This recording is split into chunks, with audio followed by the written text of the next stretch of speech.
warahmatullahi wabarakatuh. Perkenalkan, nama saya Syeba Balkis Atira dengan NIM 2502 1103 587.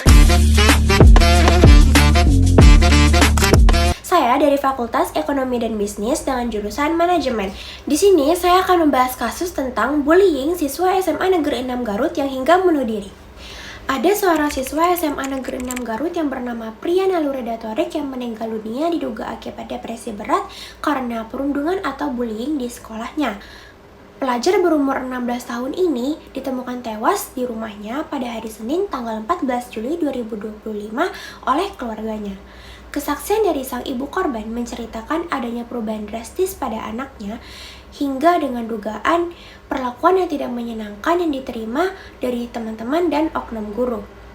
Menurut penuturan sang ibu, anaknya mulai menjadi pemurung sejak akhir semester 1 setelah dituduh melaporkan teman-temannya yang sedang merokok elektrik atau vape di kelas. Sejak saat itu, diduga dikucilkan, diintimidasi secara fisik, bahkan mendapat perlakuan yang tidak pantas.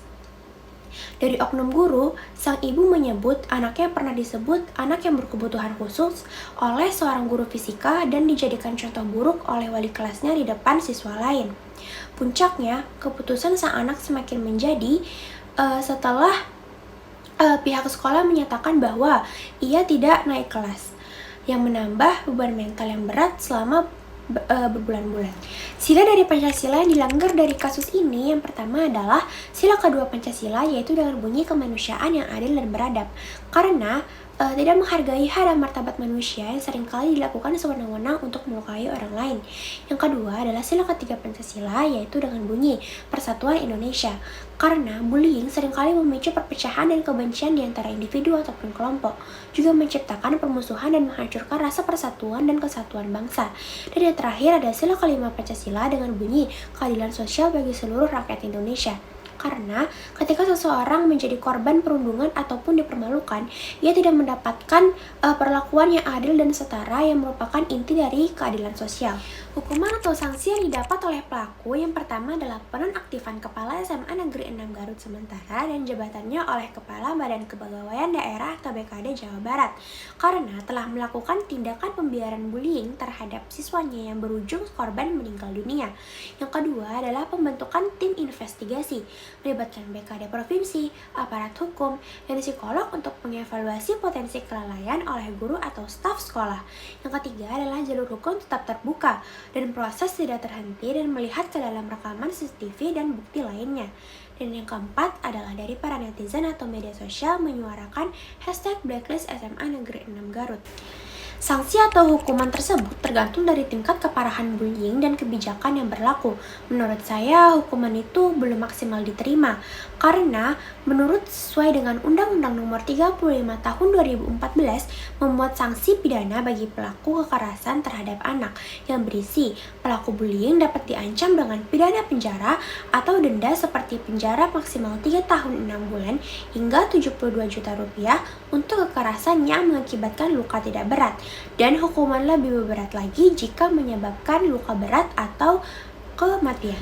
Untuk pihak yang dirugikan, yang pertama, yang pasti pihak yang dirugikan atas kasus bullying hingga bunuh diri adalah korban sendiri karena mengalami dampak fisik dan psikologi.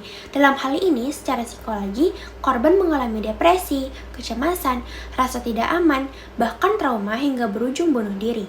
Yang kedua, orang tua atau keluarga korban, karena orang tua mengalami kecemasan dan kekhawatiran yang mendalam atas kondisi anaknya di saat sebelum bunuh diri.